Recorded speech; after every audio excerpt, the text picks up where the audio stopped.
What's up, everybody? Welcome to Podcast Now. I'm Alex, and in this video, I want to rank my top 28 most anticipated games of next year. So I actually have a much longer list than this. My original list, I wrote down 43 games, and even that list, I actually left some games out. So just to make it kind of clear, these are the top, right? So there's actually almost double that list in all. I left some of those games out. So this will be the top 28. You could be asking, why 28? Why not 25? Well, everybody does 20, 25, the rules of 5s or 10s. Who do you know that's making top 28 lists? Only me, right? So just to give myself a little originality. But we're going to go through them. We're going to start at number 28. We're going to go up to number 1. Final thing, I guess, to prep and to say early, these are games that I assume pretty heavily are coming next year, or at the very least, they said it was coming next year. There's games like Pragmata that I purposely left off the list because, you know, it's supposed to be 2023, but I highly doubt it. So I do have relative faith most of, if not all of these 28 games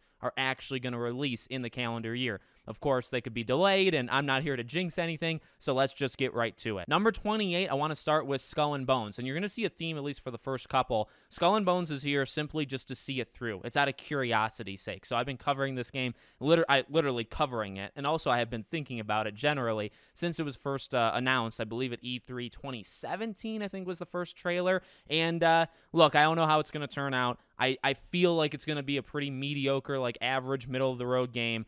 It may be fun, it may not be. We'll see how it goes, but it really, again, like, it's curiosity. I've just sunk so much of my energy into it over almost 6 years that I just want to see it through. Like, let's see how this game is. And next up, at 27, is a similar-ish game, but less.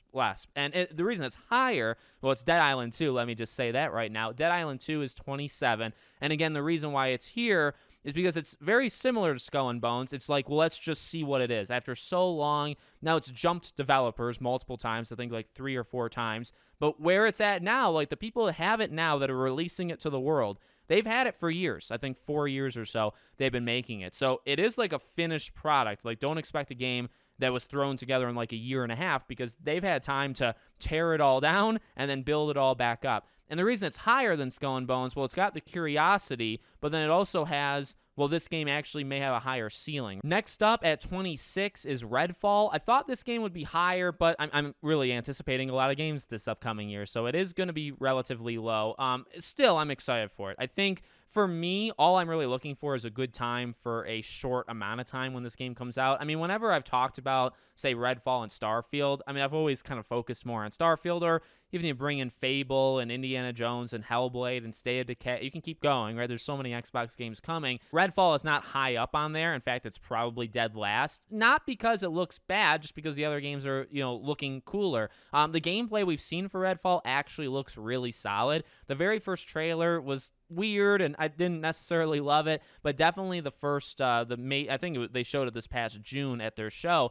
They showed gameplay, kind of like a 3-4 minute extended gameplay thing, could have been longer, and it was really good. So I'm definitely looking forward to it, hence why it's on the list. It's just not that high. And then next up at 25 is Payday 3, and to explain this one, it's high, it's not too high, mainly because we haven't seen anything about it yet. So we know this game is coming. They say that it's coming in 2023.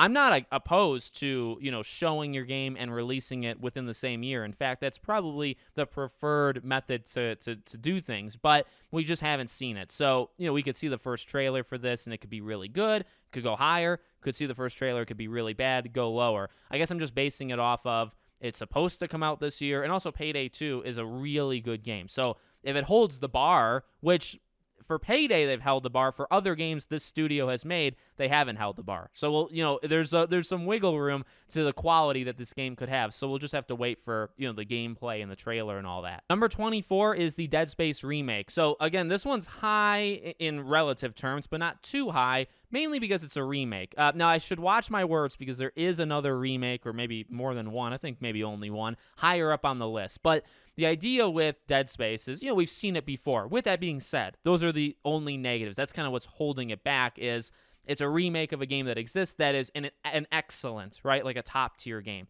So can you make it that much better, right? That's kind of where I'm at. However, on the flip side of things, it looks phenomenal. This looks like a remake, right? Now, there's actually plenty of remakes that look like remakes, but you know what I mean. The sound, the lighting, it being kind of like the one-shot camera almost like God of War has, where like everything is already loaded in and you're just going to be able to go back and forth. Like, it looks so good. It does.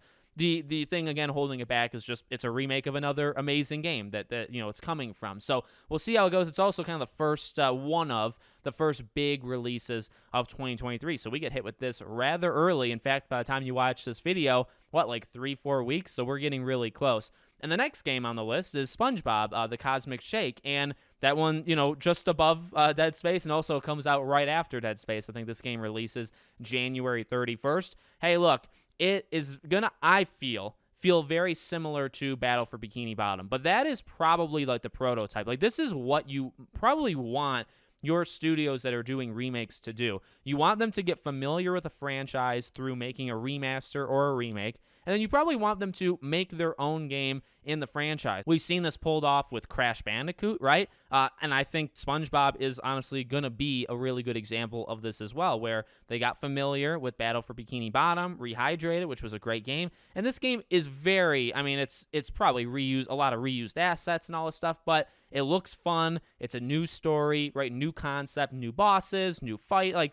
Some fighting is the same, some is different. I mean, you know what I mean? It's going to be a game, I think, that feels very familiar, but it also is new. And that's what I'm looking for, I guess, with these kind of games. Number 22 is Stellar Blade, which actually we just talked about recently, it being on the PlayStation Network as a wish list game. It's supposed to come out. They've said it's supposed to come out in 2023, so I'm expecting it. It looks phenomenal. And it's also different, right? Like, a lot of these you're going to see, some of them aren't, but some of them are part of franchises, and, it's got that familiar factor that's going to help it, be on a list. Stellar Blade, yes, originally Project Eve, and it's borrowing concepts from other things, but, it's new. It's something different, and it may be good. It may actually not be good. The visuals are definitely good. We'll see how everything else plays out, but I'm excited for it. It's something, a little bit different to kind of freshen up the list a little bit. Number 21 is Avatar: Frontiers of Pandora. This one's similar to Dead Island and Skull and Bones, only I think its ceiling is higher, right? So a lot of the reason why it's here is curiosity, like, can it be good? But also, I think it actually can, and I think the world of Pandora and the visuals and all that kind of stuff, if you pull it off, I think you got a really good game. Now, it's Ubisoft. Can they pull it off? Maybe not. And also, you have the idea, and I actually made a video of this a few weeks ago. It seems like it could be co-op. It could be two-player, and that was kind of found on the PlayStation Store.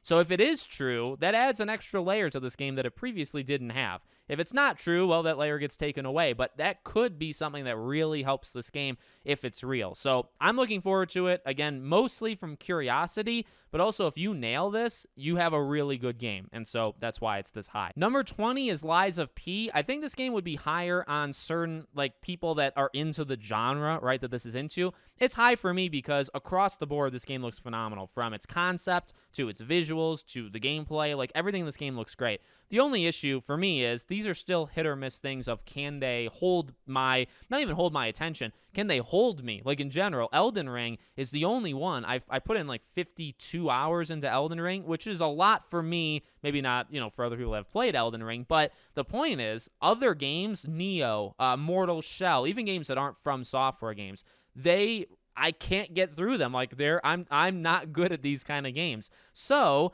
Lies of P, it's high. It could be higher, but there is a chance I play 5 hours of this and say, I literally can't do it. And, does a game like that deserve to be higher? Probably not. So I got to be cautious. Number 19 is Diablo IV. I'm like maybe the most casual Diablo person you've ever seen. I know they've done some truly horrific things in terms of microtransactions and paying and stuff. Diablo 3, I played as a game that I kind of turned my brain off for. I never listened to the music or what was going on in Diablo 3. I was always listening to music. I did it late at night. I think I was in late high school or early college. I didn't care too much about what was going on in Diablo other than the game is immense fun. So for me, when I say I'm a casual, very much so. If Diablo 4 is just Diablo 3 and it's just fun and I'm just going through it, I'm having fun, and then if it has other things to it, I don't even really care about those other things. I just want what Diablo 3 did for me. I just want that again. And that's why it's here, just because of that kind of fun factor. Number 18 is going to be The Expanse. This is the Telltale series. Now, the next two, this one and the next one, are actually going to be carried simply by who's making it, okay? That's why it's here, because for The Expanse, I don't have a single clue. I've never watched the show. I don't know the first thing about it other than space, right? So other than that, absolutely nothing, but it's in, I believe, Deck 9, who made Life is Strange Before the Storm and also Life is Strange True Colors, the last main Life is Strange game. They're making it, and I believe Telltale is publishing it. So it's kind of a collaboration thing. That's all I need. Deck 9, I have a lot of respect for them. I love Before the Storm. I love True Colors. I think it's an excellent, excellent game. So that's it. I mean, like, you know, I'm in for these episodic-like games, choose your own, you know, story kind of stuff. I'm in for them. I know nothing about the brand, but I respect the developer. And the next one's the same thing. Banishers Ghosts of New Eden, I believe that's the name, is made by Don't Nod. Now, Don't Nod is going to carry this game, at least until we see more of it for now, right?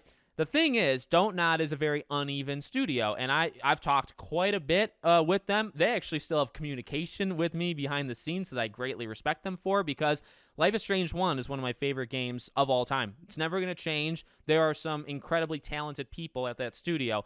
Life is Strange 2 is one of my most hated games of all time. I despise that game. Then you have games like Tell Me Why and things like that are kind of middle of the road. They're okay. They're not amazing. They're not bad. So Don't Nod is all over the place. This game looks good. This game looks like a Don't Nod game in the current year. Like, it looks updated and visuals look better and the movement looks kind of cleaner. Like, it's got a lot of positive signs. Also has combat, right? I think, is it like an RPG, I believe they said as well? So, like, it's a different style of game. It's not Life is Strange, but of course it's going to have those Don't Nod elements in it. So I'm in for the long run with Don't Nod, no matter how much garbage or amazing things they give me, simply probably because of Life is Strange 1, but I'll follow them till the end of the earth, and this is their next adventure, so I'm going to be there for it. At 16, we have Crash Team Rumble, and I guess this is another one that's kind of like it, not because of the developer, but because of the IP. So I guess this one's high, not necessarily because of the product, but because it's Crash Bandicoot, and it's a soft spot for me. I love Crash Bandicoot to death. I will, almost because we have to, support anything they get. That's the real tragedy of Crash Team Rumble. Is it a game that we necessarily wanted? No, not really. I mean, I personally wanted, if you were doing multiplayer, I wanted like a Crash Bash-like thing. A remake, a game like Crash Bash. This is like Overwatch, Plants vs. Zombies, Crash Bandicoot, which is not what I want. I don't think it's what anybody wanted or thought we would get, but it's what we get. And the issue is, will we ever get more Crash Bandicoot if this game completely flops? The answer is, I feel like Crash would be in severe danger. So we almost need to support this game and also just be loud about what we want in the future. And that's kind of it. So does the game look horrible? No. Now, we haven't seen much of it, though, granted, but I think it could be an overall good time. Microtransactions, of course, are going to be important to watch. Number 15 is The Legend of Zelda Tears of the Kingdom, or is it Tears of the Kingdom? I still don't actually know which one it is. Have they ever said it? You can let me know in the comments. Not too much to say with this, because I am also a very casual Legend of Zelda fan. Breath of the Wild, I barely actually even played. However, you can't discount the franchise. You can't discount what Breath of the Wild is. You can't discount how amazing this game looks. I mean, it's an easy day one buy, even if I'm not much into the IP itself. Number 14, something kind of original, which is a little break from, franchise-like games, Atomic Heart. This game looks incredible. The thing with this game is just going to be, can it put everything together? Does it look as good as it looks in the newest gameplay, things that we've seen? Does it look that good throughout the entire game? Because if it does, then this is probably a Game of the Year contender. Because it looks absolutely phenomenal at its best. Can it hold its best? That's the question. At number 13, I put Assassin's Creed Mirage, and I really think, for me, for ranking these games, it deserves that spot, because, as we get higher up, I kind of based it off of what are the games that are always in my mind. Like, when I think of next year, what are the games I think of immediately as the games that I'm looking forward to? And Assassin's Creed is one of them. I'm not massively into what they've done, recently, the change that they made. I've played some of them, some more than others, but I'm not massively into it, but I still am, I would say, a pretty big fan of Assassin's Creed in general, and Mirage, trying to recapture what made Assassin's Creed great back in the day, and really being a blend, right? Trying to be for those people, but also for the new people as well, being smaller in scale, smaller in length, right? Less fat probably on the game. I think it's got a really good chance of succeeding in what it's trying to do. Number 12 is Resident Evil 4's remake. So I think now we're getting into the really, and considering Resident Evil 4's remake is at number 12, that should tell you something, right? Because this upcoming year is packed, and because Resident Evil 4 looks absolutely incredible. Now, did Resident Evil 4 need a remake? Probably not, but who's going to say no to this game after you see it, right? The game does look really, really good. I'm pumped. I mean, there's not too much you can say about it. This is another example, like I said in the beginning. It's a remake of a game. How much better can it be? Well, we'll see how it does, but I think it's going to do pretty spectacular. And number 11 is the Texas Chainsaw Massacre game. So this is the multiplayer game from Gun Media, who made Friday the 13th. I am all in, and I wanted this game to be high. I was looking at the top 10, and it's like, man, I can't put Texas Chainsaw above, the rest of these games, but I will put it here because the game looks so good. It does. It looks like a game that is original. I mean, obviously based off Texas Chainsaw, but it looks original. It's different enough from Friday and Dead by Daylight and Predator Hunting Grounds. It's different. It looks visually phenomenal. The idea of the 3 versus 4 is so, it just looks like a lot of fun. How long can it hang around? Is it as fun as it looks when you actually get to play it? Those kind of things, obviously, we have to see. But the game, I'm really excited for. All right, top 10 time. And a lot of these games, I had a really hard time. The top couple, maybe 3 or 4, I'd say were pretty easy. The middle, this 10 through 5, 6 kind of area was really hard. But I'm going to go at number 10, Final Fantasy XVI. And probably for the fact that this will be the first, and this is actually kind of hard to describe. So in terms of the mainline installments, so numbered titles, 16, this is the first one that I intend to play from start to finish because I've never played 15 all the way through. I played maybe the first 10 or so hours. I watched my sister play the Lightning games. 7 Remake, I wouldn't count because not, the same categories what I'm talking about here. So it gets held back a little bit because of that, but it looks so good. I'm so excited. And for the flipped reason, right? This is the first game like this that I'm going into for the first time with everybody else, and that's special to me. So I'm really looking forward to playing it with everybody else. Number 9 is Starfield. Had to put this rather high because I'm very excited for it. Now, I'm not, with Bethesda games or Bethesda games like this, so Fallout and Elder Scrolls, I'm not that big of a fan. I would not consider myself a hardcore fan. Even games like Fallout 76, Fallout 4, I actually didn't like either. I liked Fallout New Vegas, which wasn't by them. I liked Fallout 3. So, my history is a little shaky, but Starfield does, to me, stand out. Obviously, Xbox is hoping that this is the game. I'm hoping it's the game as well. Game Pass, that's a pretty big game, pretty big deal to be on Game Pass. I think it'll break records, easily. I think it'll be the top downloaded game from Game Pass for a long time. And they just have to kind of stick the landing. They're very capable of doing it, very capable. Will they actually do it? That's the question. Big year because, we haven't seen too much. My excitement for this game will go up or down as the year goes on based off the release date, maybe not, but we need to find that out eventually. And then also they need to start showing us some stuff. It's a huge game and we don't have too many, feature things that we've seen, trailers that we've seen of it. So there's a lot still to do. Number 8 is Alan Wake 2. So this game, they've said, is coming out this year. They've kind of bunkered down. They're getting ready to go. I assume this is a fall game. So as long as this game does come out this year, I mean, that's going to be good. Now, this one's tough, right? Almost a Payday 3 situation where you kind of just have to trust them, right? When you're making an anticipated list like I am, right? I have nothing to go off of that says that Alan Wake 2 is going to be amazing based off Alan Wake 2 because we haven't seen anything. So, we've seen not the actual game, let's say that. So, when it comes to just pure excitement, that's what we have here. I'm just purely excited. I loved the original Alan Wake. I think it's a phenomenal game. And I actually replayed the remastered version of it this past year when it first came out. So I'm pumped. I'm ready to rock for the new one. And if it's anything like Alan Wake 1, if it's just a bigger and better sequel kind of thing, I'm all in. Number 7 is Final Fantasy VII Rebirth, and this one's tricky because I put it very high.